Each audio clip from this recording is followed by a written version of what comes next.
et prendre des nouvelles de son fils Abraham Avinu. Rabotai, imaginez-vous le mérite que c'est pour quelqu'un d'être au niveau tellement merveilleux. Kadosh Baruch Hu Barach, il vient et qui prend tes nouvelles. Il vient s'intéresser sur ton sort, il vient te questionner, il vient te demander comment tu te sens. Et voilà qu'au moment où Kadosh Baruch Hu vient demander des nouvelles à Abraham Avinu, il faisait très chaud. Nous dit la Gemara dans Masechet Sota, la page 12, et dans Masechet Bava Metzia, la page 86, qui commente là-bas ce passage de la Torah. Akadosh Baruch Hu Chama min Artika. Il a fait tomber, il a fait sortir le soleil de son écrin pour dissuader d'éventuels voyageurs du désert de venir de venir déranger la quiétude d'Abraham Avinu qui est en train de se reposer. Mais Rabota, écoutez bien ce que les Chachamim nous disent ici. Quand il a vu à Kadosh Baruch Hu que c'était plus pénible pour lui de ne pas avoir le mérite de faire Midvat Achnasat Orchim, de rentrer des invités chez lui à la maison, c'était plus pénible que la souffrance corporelle et physique qu'il endurait alors qu'il était à l'âge de 100 ans, par 100 degrés, le troisième jour de la Mina le plus pénible. Il a pris 3 anges à l'apparence d'homme et les a envoyés pour qu'ils puissent accomplir la mitzvah. Sur ça, les commentateurs demandent, Rav Eyman Shlita, il demandait une shéla. Il dit, les Chaura, on ne comprend pas très bien ici la justice céleste et la justice divine qu'il y a dans cette affaire. Akadosh Baruch Hu, il a voulu couvrir Abraham Avinu. Il a dit, je ne veux pas qu'il se fatigue. Donc qu'est-ce qu'il fait? Il fait sortir le soleil de son écrin, comme ça les gars, ils ne vont pas vouloir devenir des shawarma dans la prairie. Donc quand ils voient qu'il fait très chaud, les gars, ils ne risquent pas à sortir quand il fait chaud. Quand il fait bon, ça y a de l'ombre un peu. Dans le désert, c'est assez rare. Mais en tout cas, quand le soleil est de plomb, les gars, ils restent tranquilles, ils se tiennent à carreau. Donc Akadosh Baruch Hu, il a fait ça pour qu'ils puissent se reposer. Et au lieu que ces gens-là, ils se sont reposés, ça a été l'affaire inverse. Abraham Avinu, au lieu d'accomplir la mitzvah par une température normale dans le désert de 50 degrés, il a accompli la mitzvah par une température de 80 degrés, on va dire. Les Chaouat, tu te dis quoi? Il a voulu faire la mitzvah, Akadosh Baruch Hu, il a voulu le couvrir et finalement il a fait une mitzvah encore plus difficilement. Quelle justice y a-t-il à cela? Rabotai, ça c'est notre istaklut à nous en tant que gens simples, mais la vision qu'il avait, Rabotai, Abraham Avinu de la vie.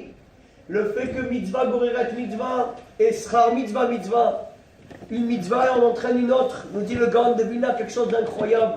Quand on fait une mitzvah, on crée un malach. Et ce malach-là n'a de quiétude et de repos qu'à partir du moment où il a fait faire une autre mitzvah à la personne. Tant qu'il ne l'a pas fait faire une mitzvah, il n'est pas tranquille. Et chas vechalila l'inverse. Avera goreret avera. Il te dit quand tu fais une avera, ça crée Rahman Alitzana un malach.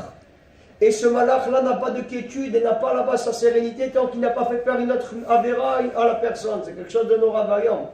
Donc, en bataille, puisque Abraham Avinu voulait faire des mitzvot, Akadosh Baruch Hu Barach, il a été mézaké autour de faire la mitzvah, bemessirut nefesh. C'est ça le salaire qu'il a, de faire la mitzvah dans l'effort, dans la difficulté. Abraham Avinu, toute sa vie, ce qu'il voulait, c'était faire la volonté d'Akadosh Baruch Hu Barach. Par le mérite qu'il convoitait à faire la volonté de Dieu quand il n'était pas obligé, puisqu'il était dans un cas de force majeure, de maladie, de fatigue, de vieillesse, des circonstances atteignantes de tous les côtés qui arrivent à Kadosh Baruch Hu, a donné l'occasion unique de faire cette mitzvah, mais non seulement de faire la mitzvah, mais de la faire dans le Messirut Nefesh. Et on tenait le havot des Rabbi Nathan, je crois au 3e chapitre, 17e Mishnah, on nous dit Echad Betzar Yoter Nina Bekalut. Une chose qu'on fait dans la difficulté, ça vaut 100 choses qu'on fait dans la quiétude. Quelqu'un il fait une mitzvah qui est facile. Il fait une mitzvah qui est difficile, elle vaut 100 mitzvot faciles. Ça lui pèse, c'est difficile. Une femme a accouché par exemple. Une femme, elle va rentrer chez elle du travail, elle a passé une journée difficile. La veille, les enfants, ils ont fait taras, ils sont fait là-bas les slichot dans la nuit et tout ça. Bombardement intensif et tout. Khabibi, si jamais cette femme-là, dans cette situation difficile, elle est capable de préparer le Shabbat Kodesh pour la femme qui a accouché, Allah Nehemar, Echad Betsa, Yoter Nimea Bekalut. Une chose que tu fais dans la difficulté, ça vaut 100 choses que tu fais quand tu es dans la quiétude. La même chose, quelqu'un il est rentré un petit peu tard le soir, il est arrivé tard de l'aéroport et tout. Il va partir à Bota, il peut faire la ptula sous-sol à la maison et tout, il est déjà une heure bien avancée dans la nuit. Mais il peut aller là-bas chez nos frères les barbichés là-bas de Kiryat Sens. Il va aller jusqu'au Stibler, malgré la difficulté, malgré le froid, malgré le fait que voilà, il est fatigué. Cette fila qu'il a fait quand c'était dans la difficulté, elle vaut 100 filotes qui sont faites dans la quiétude. Donc Abraham Avinu, son mérite, qui voulait faire les mitzvot malgré le fait qu'il n'en était pas tenu à ce moment-là, c'est qu'Akadosh Baruch Hu lui a donné l'opportunité unique de faire la mitzvah dans des circonstances très difficiles, que ça lui a augmenté son sachar dans l'amaba, ça l'a rapproché d'une façon extraordinaire d'Akadosh Baruch Hu. Donc voici Rabotai le Yesod ici. Abraham Avinu se trouve donc dans cette situation. Akadosh Baruch Hu lui envoie ses 3 anges à l'apparence d'homme. Il sort à leur rencontre, il se précipite, il va avec tout son cœur et tout son amour. Le Avnei Shoam, c'est un sefer qui commente, il y a de commentaires. Il nous dit que plus que la nourriture dont Abraham Avinu a gratifié ces hommes, c'était la Messirut Nefesh, l'abnégation et le cœur avec lequel il a fait les choses. Vayaratz likratam, vaishtar huartza. C'est marqué à 5 reprises, dans ce petit quêta-là, c'est marqué 5 fois qu'il a couru. Il a dit, c'est 2 poids et 2 mesures. Quand quelqu'un il accueille l'autre, il fait là-bas la tête de Tchaban, quand il a fait venir chez lui, tu aurais préféré rester chez toi manger là-bas une boîte de thon plutôt que de voir le gars qui t'a accueilli et t'a fait la tête de Tchaban. Ouais. Ou quand quelqu'un il accueille l'autre avec affabilité, il le met à l'aise, il lui dit je suis très content que tu sois venu. Parfois les gens ils nous invitent, mais on se sent là-bas le slimane, ils ne sont pas contents de nous avoir invités. Tu dis j'aurais bien fait de rester à la maison et ça tout seul, niveau connu et tout ça, pas de. Donc ici Abraham Avinu il montre avec cet amour. C'est marqué que ils l'ont vu qu'il était en train de refaire. Il était en train de refaire son de la Mekila. Il a commencé à couvrir de toutes ses cochons, de toutes ses forces. Quelque chose d'incroyable en Bretagne. Eze Messirut Nefesh, avec quel amour et quelle abnégation. Maran Arav Shah, notre maître, notre lumière, dont on a célébré la semaine dernière, la Askara, ainsi que le Maran Achazonish et Marie Rabibon, on va voir d'ailleurs pourquoi ils sont niftarim, précisément dans cette paracha qui parle du chesed, parce que toute leur vie, elle était à l'image de la vie de Abraham Avinu, donc ils ont eu le mérite dans la montagne de rendre leur neshama dans cette paracha précieuse de Vayera qu'on vient de lire ce Shabbat Kodesh. Il te dit, le Rav Shar nous explique pourquoi c'est marqué 2 fois dans les pasuk Vayar, Vayar. Il a vu, il a vu. La première fois, il les a détectés. La deuxième fois, Raboda, il a vu qu'est-ce qui pourrait leur faire plaisir, en quoi je pourrais leur donner quelque chose. Comment je peux leur faire profiter? Comment je peux me rendre utile à ces gens-là? Voilà Rabotai que Abraham Avinu donc se trouve ici. Il voit ces gens, il commence à se précipiter vers eux et il commence à les supplier. On a dit qu'il y a 2 terminologies dans le mot qu'il est en train de leur dire ici. Vayomer. Vayomer Adonai, inna matzati chen beinecha, al na tavor me'alavdecha. Il dit, est-ce que tu lui dis, Vayomer Hashem, je parle à Kadosh Baruch Hu, est-ce que tu parles aux trois personnes, il parle au plus grand, il dit, si jamais celui-là il accepte de rentrer dans la tente pour se restaurer, alors bien sûr que les 2 autres ils vont le suivre, parce que les 2 ils doivent suivre le grand. À Moutaï. Donc il lui parle ici. Dans les 2 cas, ce passage de la Torah, il est très énigmatique. Le premier cas, si on dit qu'il s'adresse là-bas au plus grand de ces 3 Nzrobim de la prairie, que, soit dit en passant, Rabodaï, c'était des gars qui avaient des djellabas, des tarbouches et des babouches. C'était des arabes, les gars. Ils étaient déguisés, ces malachim avaient une tenue d'arabe. Le bédouin de la prairie, on l'appelle le frère de Aladdin, le singe avec les tarbouches. Ouais. Tu les vois, les gars, ils arrivent avec des tarbouches et tout ça, et lui, ni vu ni connu, il commence à se précipiter, il commence à courir, il va, Rabodaï, il est fou. Anouz Rahmana Patré, quelqu'un qui est dans un cas de force majeure, il n'a pas besoin de faire quoi que ce soit. Nous, Rabotaï, on nous aurait vu, si on avait eu un petit peu de fièvre, est-ce qu'on se serait levé pour aller accueillir ces gens-là? N'importe quelle petite honnête, une petite circonstance atténuante, on est déjà à joie, on se dit, ah c'est bon, putain, je suis exempté là-bas des commandements. Anouz Rahmana Patré, il fait chaud, il a 99 ans, c'est le 3e jour de la Mila. Akadosh Baruch Hu l'a exempté des commandements et lui, il se précipite, il va. Comment c'est possible de pouvoir faire avec une telle abnégation dans une situation dans laquelle on est dans une situation tellement difficile? Rabotaï, la réponse à cette question que Abraham Avinu nous enseigne ici, qu'il n'y a pas de circonstances atténuantes pour nous dédouaner de nos obligations par rapport à notre prochain, par rapport à notre alter ego, par rapport à Akadosh Baruch Hu et ses enfants. Tant qu'il y a de la vie, il y a de l'espoir. Tant qu'on a des cochotes, on doit les utiliser, le man Hashem et les man de ses enfants. C'est ça que Abraham Avinu, c'était plus pénible, Rabotaï, pour lui, le fait de ne pas pouvoir ressembler à Dieu. Nous dit le Ramchal, Rabbi Moshe Chaim Lutzato, c'est quoi? Pourquoi Kadosh Baruch Hu il a créé le monde, les Tiv, la Zulat, pour pouvoir faire du bien aux créatures? À partir du moment où Abraham Avinu ne pouvait pas ressembler à Hachem, la vie ne valait pas la peine d'être vécue. Il faisait taire sa souffrance physique pour pouvoir s'adonner à sa finalité dans un monde qui était de faire du bien aux gens qui étaient autour d'eux. C'est quelque chose d'extraordinaire, Rabotaï. Quel amour d'Hachem, quel amour des enfants d'Akadosh Baruch Hu il faut pour arriver à neutraliser la douleur physique. Quelqu'un, généralement, quand il souffre physiquement, il entend pleurer, il n'y a plus rien qui existe. Avant Avinu, Rabotai, la douleur n'existait pas par rapport à la douleur spirituelle de ne pas pouvoir accomplir la finalité de sa vie qui était de ressembler à Hachem. Si je ne peux pas ressembler à Kadosh Baruch Hu, la vie ne vaut pas la peine d'être vécue. La reine, il surmonte sa douleur et il va s'occuper des enfants d'Akadosh Baruch Hu. Ça, c'est le premier pshat. Mais la deuxième explication, si on dit que le terme là-bas de Vayomer Hachem, c'est Akadosh Baruch Hu, c'est pas la Shan Choulin, c'est pas une terminologie profane. Il parle de Dieu, Akadosh Baruch Hu en lui-même. C'est pour moi. Là, c'est quelque chose d'incroyable.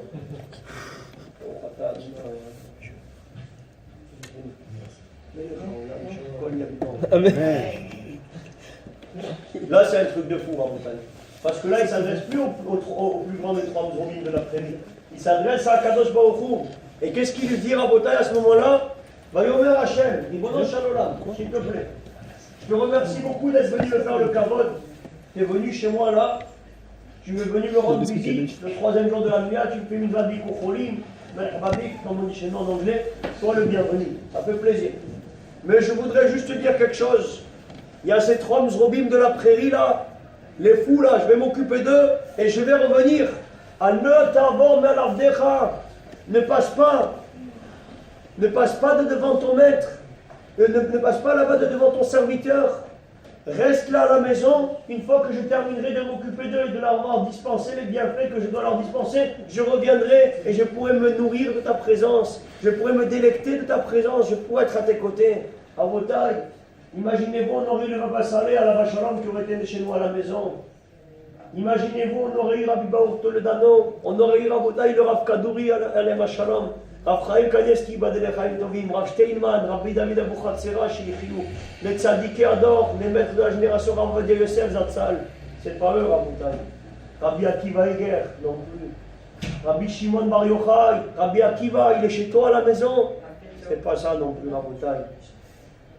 Moshe Rabbeinu, Aaron Cohen, il est venu chez toi à la maison. Quel srou, toute ta vie, t'attends d'avoir un invité tellement prestigieux. C'est pas lui. Abraham, Yitzhak, Yaakov, Sarah, Rivka, Rachel, Léa, ils sont venus chez toi à la maison. C'est pas eux non plus. C'est Akadosh Baruch Hu Barach. Comment peux-tu délaisser la présence divine chez toi à la maison pour aller t'occuper des mzrobim de la prairie qui sont là-bas en tarbouche et en babouche? C'est une question incroyable, Rabotai. Il dit, reste là tranquillement. Je m'occupe de cela, et dès que je termine, on va kiffer ensemble, je reviens à Rabotai. Si jamais ça avait été un invité de marque, déjà on ne l'aurait pas délaissé pour aller s'occuper des gens. Alachad kama vekama, kadosh baruch hu barach. Comment Avraham Avinu, il a eu la force, le courage, et il a pris cette décision tellement surprenante de délaisser la présence divine pour aller s'occuper des invités. De là, la Gemara nous dit dans Maseret Bava Metzia, à la page 86, Mikan Lomdim.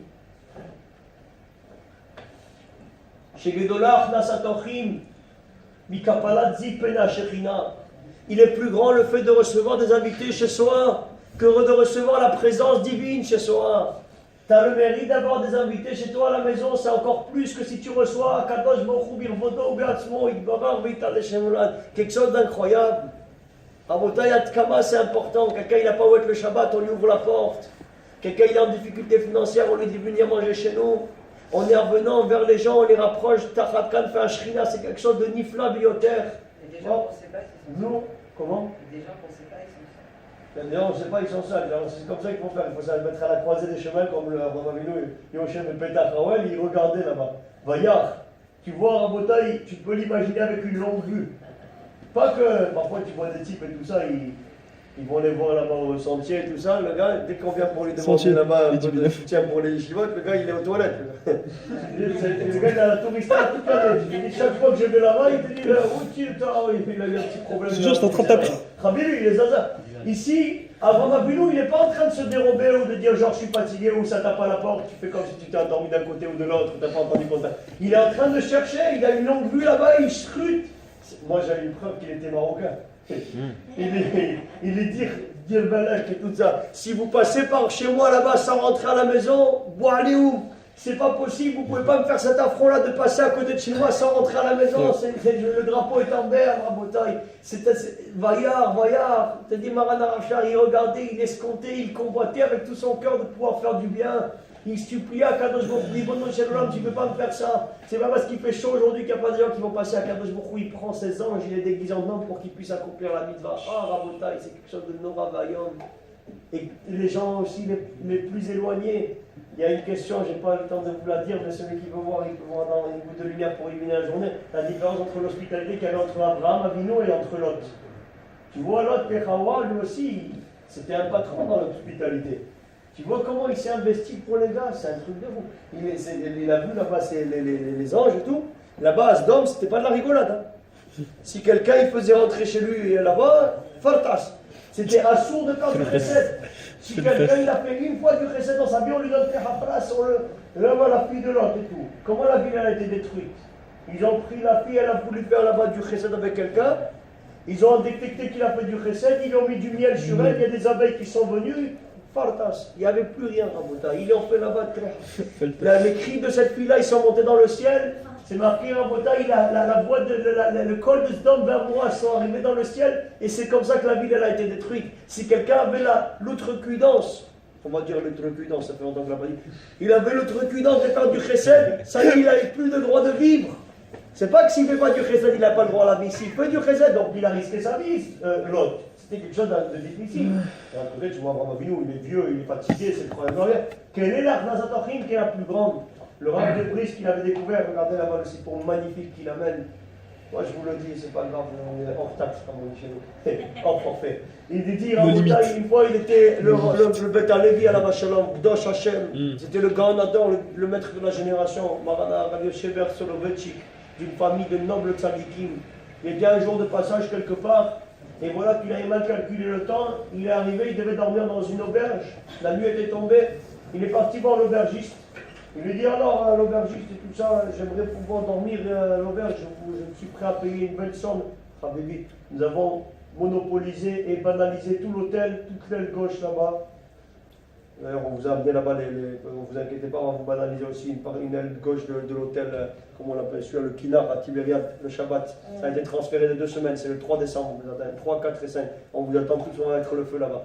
Rabotai, pas trop quand même parce que c'est Shabbat, mais le feu spirituel est il te dit, Rabotai, il arrive, il dit, Mechila, il y a un admour qui est venu là, dans l'hôtel, on a banalisé, tu ne peux pas dormir.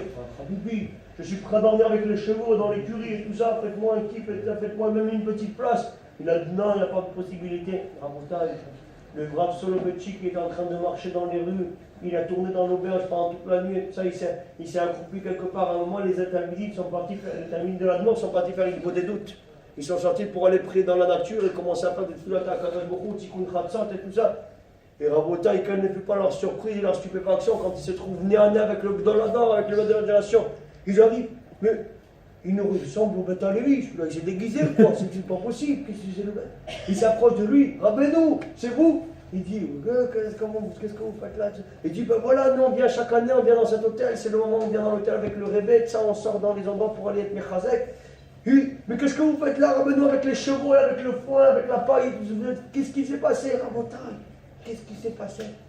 Il lui dit, mais voilà, j'ai demandé à ce qu'on me donne une chambre, mais Rabbi, il a eu tellement honte, l'Admour, ils sont partis voir l'Admour il s'est confondu en excuses, Rabbeinu, on est de la poussière à côté de vos pieds, Manachnu, Machayenu, vite, venez, vous allez revenir dans la meilleure chambre, quel affront vous a fait, Rabbi? Le lendemain matin, il est parti voir l'aubergiste, il lui a dit, Rabbi, tu sais pas ce que tu as fait. Terekeras, comme on dit chez nous en anglais, il lui dit, c'est pas possible, qu'est-ce que tu as fait? Il dit, tu sais qui c'est celui-là? C'est le maître de la génération, c'est le Gdolador. Tu l'as laissé dormir avec les chevaux, t'as pas honte?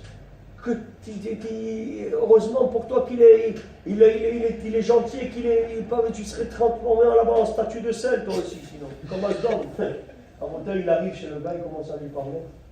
Il lui dit, Kvodarav, Mechila, je ne savais pas que vous étiez un Rav tellement khashuv, tellement important. Jamais j'aurais fait un affront comme ça. Alors là, qu'est-ce qu'il lui répond? Il dit, sur le carotte du Rav, je peux pardonner. Rav Shemachal al-Vodo, Vodo Markoum, c'est une marque dans la Seret Kiddushin. Il dit à un Rav quand on lui a manqué de respect, puisque le respect, il se le doit à lui-même, parce que le Gvod Torah, c'est lui qui l'a acquis par les efforts qu'il a fait dans sa vie. Il lui dit on peut le pardonner. Mais pour le kavod du Ben Adam, qui est livrable de Tselem Elohim, qui a l'étincelle de Dieu, ça tu lui demandes un pardon à Kadosh Baruch Hu, je ne peux pas pardonner sur ça. Il lui dit si le fait que tu arrives pas à honorer là-bas un gadol et un rab, il dit ça, c'est entre mes mains de te pardonner, je te pardonne.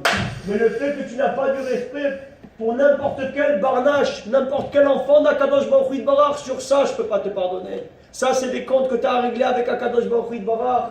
Le Beth Alevi, c'était Parachat de Vayera.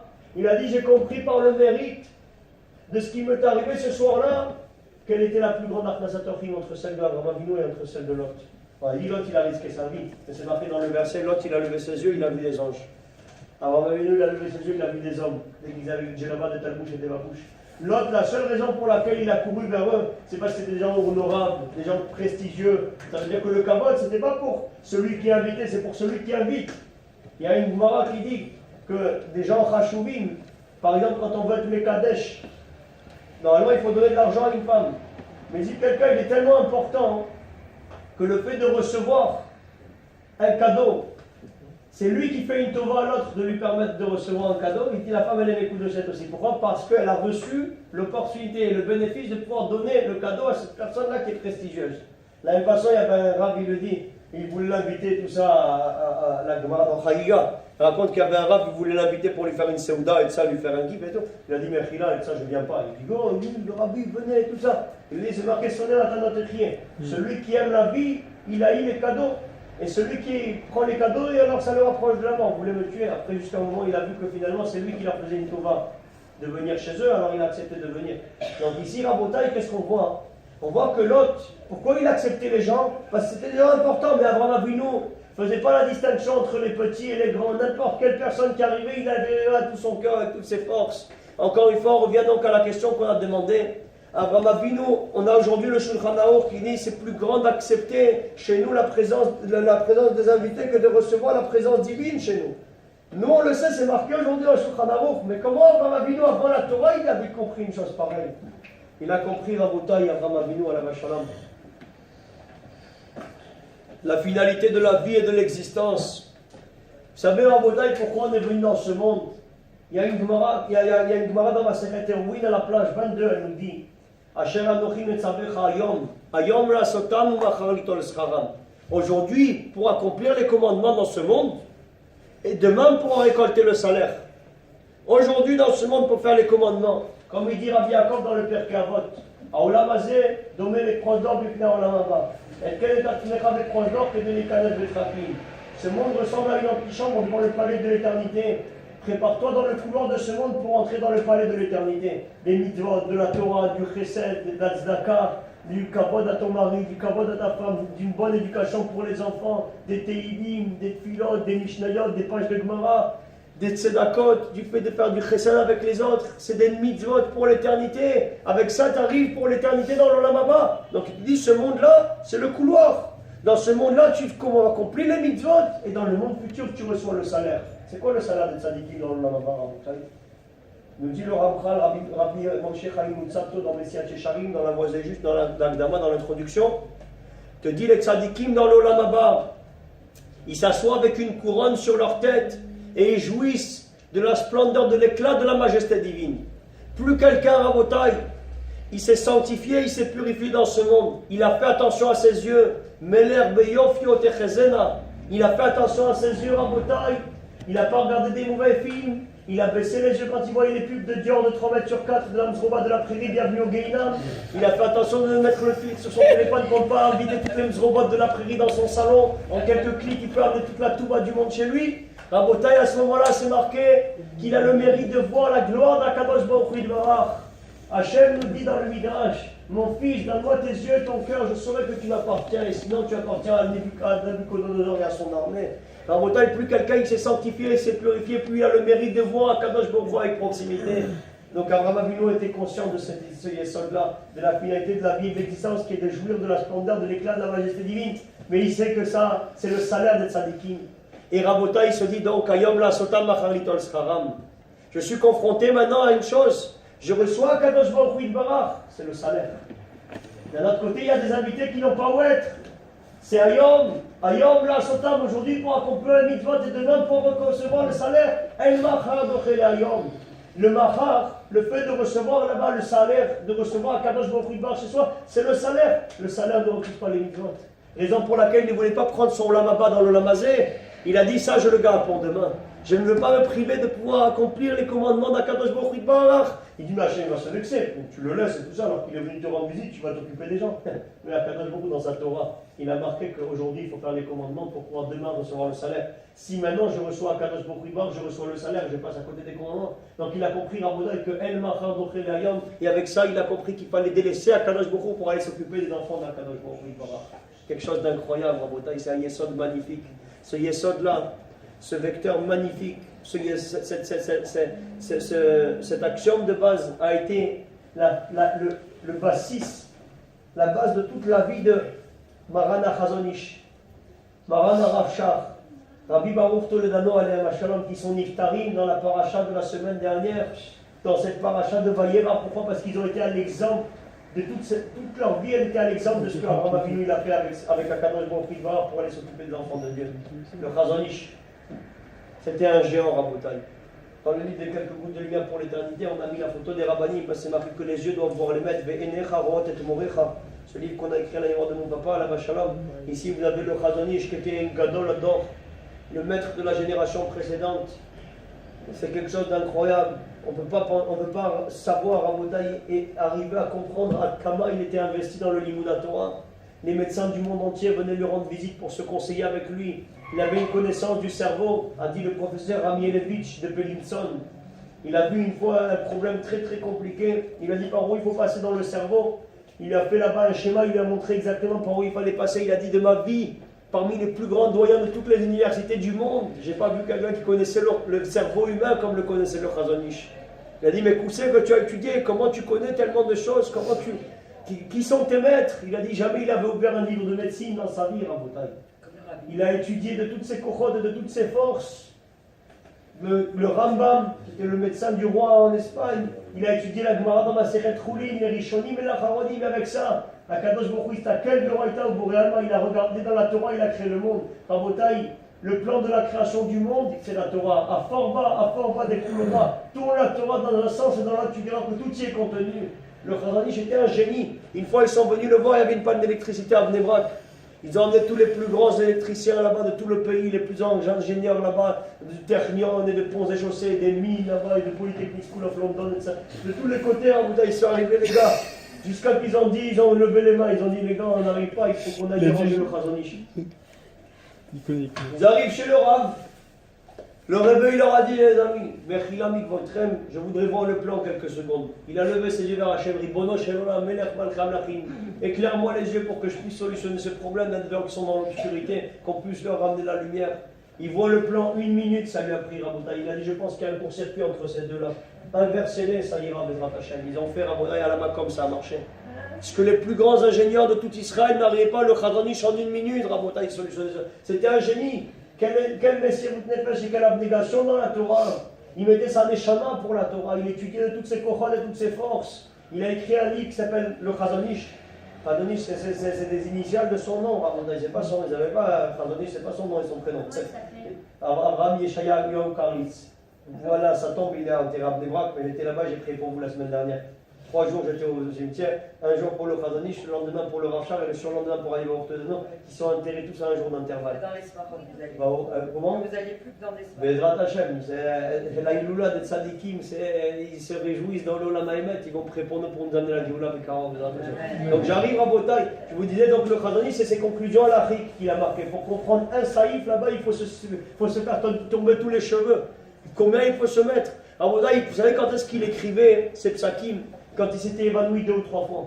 Quand il avait tellement étudié qu'il s'était évanoui 2 ou 3 fois, il a dit sûrement que ce que j'ai trouvé là, c'est le Emet. Un jour, il était en train d'étudier, il a demandé à ses élèves qu'on lui amène à boire, il a bu sans faire la bracha. À la fin, il prévoit Rachaona. Il dit, c'est bizarre, le réveil, il n'a pas fait un chakol, il a fait Boré Nefashot. Comment ça se fait? Il a dit, Rav, il a amené Abeno à ta Torah. Comment ça se fait que vous n'avez pas fait? Il a dit, quand vous m'avez amené à boire, je n'avais pas la force de faire chakol, tellement il était épuisé. J'avais repris des forces, j'ai pu faire Boré Nefashot. J'entendais comment il se mettait. Une fois, ils l'ont trouvé, il dormait là-bas au milieu, parfois plusieurs fois, il l'ont trouvé, il dormait là-bas par terre. On dit qu'est-ce qu'il fait le rat avec les sigoufis, mais ça c'est bien de dormir par terre, genre à l'ancienne, et tout ça, il se roule à la fakir dans les clous et tout ça, il rentre dans la glace et tout ça, avec les boulets chenèques et tout, à la Mister Freeze de la prairie. Mister Freeze. Je t'ai dit que c'est bien de se mortifier de ça pour les grandes sadikim. Il dit pas du tout, je me mortifie pas du tout. Il gardait Rabotaï la place qu'il lui fallait, la force qu'il lui fallait pour aller de sa place où il étudiait jusqu'à son lit. Parfois il calculait mal les forces qu'il avait, il tombait au milieu, il dormait jusqu'au lendemain matin. Ça veut dire 2 heures par nuit qu'il dormait, il dormait là-bas au milieu. Il dit Rabotaï, il a mal calculé le temps qu'il lui fallait, il est tombé raide là-bas, il dormait quelques minutes et après il retournait. Rabotaï d'un côté, donc la Messirut Nefesh dans le Limoud à Torah, toutes ses cohortes et toutes ses forces, les Manachem, et d'un autre côté, quand il s'agissait de s'occuper des enfants d'Akadosh Baruch Hu Barach, il n'y avait plus rien qui existait. Il annulait toutes ses occupations, tout son limoud, tout ce qu'il y avait, ça n'existait plus. Par exemple, une fois, ils sont venus un couple, ils étaient en train de pleurer dehors, et sa femme du Chazonish, pour le protéger, parfois elle fermait la porte pour ne pas que les gens viennent à n'importe quelle heure du jour ou de la nuit. Donc Rabotaï, d'un côté, il ne voulait pas offusquer sa femme, d'un autre côté, il y avait des gens qui étaient dans une situation difficile. Il passait par derrière, il commençait à pleurer. Rabotaï, il les faisait monter par la fenêtre avec un petit escabeau, il les faisait monter, il les recevait là-bas, en secrète, comme on appelle ça chez nous, discrètement, ni vu ni connu, incognito. Regardez Rabotaï, la force du Chazonish. D'un côté, il s'occupe des enfants d'Hachem, mais d'un autre côté, il ne vient pas heurter la sensibilité de sa femme. Ça, c'est quelqu'un de Shalem. Il ne fait pas des chassadim sur le compte des autres et sur le dos des autres en froissant la susceptibilité des uns et des autres. Le Chazonish, il a dit la finalité de la vie, on l'a marqué dans le livre des Gouttes de Lumière, Parashat Achavemot Kedoshim. Les commandements vis-à-vis du prochain, c'est la base de toute la Torah. Il te dit, c'est quoi la 70, les 80, les 90 ans de la vie de l'homme? C'est qu'il passe, Rabotaï, tout ce temps-là sans heurter la sensibilité d'une personne dans sa vie. Si quelqu'un il arrive à ça, il peut dire qu'il a réussi sa vie et son existence. Quelque chose d'incroyable. Donc le Chazonish, il était l'exemple de ça. D'un côté, il devait faire les mitzvot, d'un autre côté, il ne voulait pas vexer sa femme, donc il le faisait sans qu'elle soit au courant. Il entend des gens qui sont en train de pleurer, il était en pyjama. Donc Rabotaï, quand il se met en pyjama, il sort des lèvres, c'est-à-dire qu'il était vraiment gamour. Il entend des gens qui pleurent, il sort dehors, il dit qu'est-ce qui se passe? Il a compris qu'on ne les a pas laissés rentrer. Il lui dit rentrez, qu'est-ce que vous arrive? Il dit ils lui ont dit les médecins que le diagnostic vital de l'enfant, il était engagé dans une situation entre la vie et la mort. Le Chazonish a dit dites-moi le nom. Il a pris le nom. Il a dit Rabotaï, il était élim et des toute la nuit. Il a commencé à dire de toutes ses forces. Il restait debout pour ne pas s'endormir tellement il était fatigué. Mais Chazonish, tu vas être fatigué demain. Tu n'auras pas les forces d'étudier avec tes élèves. Tu n'auras pas les forces de pouvoir écrire tes conclusions à l'Arif. L'étude de la Torah, c'est la Kabbalah Pénal. Le fait de recevoir des invités chez soi, c'est Achnasat Ochim. Bidolah Achnasat Ochim, Kabbalah Pénal, Shrina. Il est capable de délaisser la Shrina qui est la Torah parce qu'il comprend Rabotaï que la Torah c'est le sachar et le salaire. Le mérite de l'étudier, c'est quelque chose qui n'est pas donné à tout le monde. Quand je peux le faire parce que je n'ai pas d'autre mitzvah que personne d'autre que moi ne peut faire à ma place, j'ai l'obligation de le faire. Mais si jamais il n'y a personne d'autre que moi qui peut faire la chose, j'ai l'obligation de délaisser la Torah, la Shekhinah, pour aller m'occuper des enfants d'Akadosh Baruch Hu Barach. De la même façon, parfois tu le trouvais dans les rues de la ville, Marana Chazonish. Il marchait dans les rues pour aller chercher peut-être des gens qui étaient venus en train de taper à la porte. Ils n'avaient pas pu trouver là-bas. Qui c'est qui allait rentrer chez lui? Donc il tournait dans les rues. En vrai, c'est pas quelqu'un qui avait du temps à perdre. C'est quelqu'un qui donnait ses cochotes et sa vie et ses secondes, elles étaient comptées. Chaque seconde, il allait là-bas pour voir s'il allait. Il ne pouvait pas aider quelqu'un qui était en difficulté dans la rue. Il n'est pas en train de tourner en faisant des tours de pâté de melon pour respirer de l'air frais à Rabotaï. L'air frais pour lui, c'était